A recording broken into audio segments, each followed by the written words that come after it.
Everyone, this is Tim here from Your Six Studios. Today in this video, I'm going to show you how to factory reset your Android phone if you're going to resell it or something like that.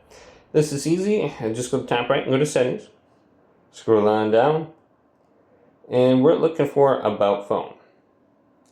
Let's go to About Phone, and there should be an option in here to reset it. So near the bottom, I can see Reset.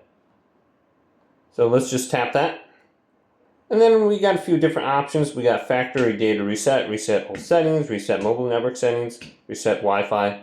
We can just go to factory data reset. Now when you do this, it's going to delete everything off your phone. So just a heads up, all your different accounts, then go to reset right here. And it will take you through the process to get rid of everything. So if you're going to be giving this away to someone, definitely go to factory data reset. Otherwise you can back everything up to like a USB device. If you got one plugged in, or an SD card. And on my Samsung phone, it gives me cloud backup. For 30 days, I have unlimited storage.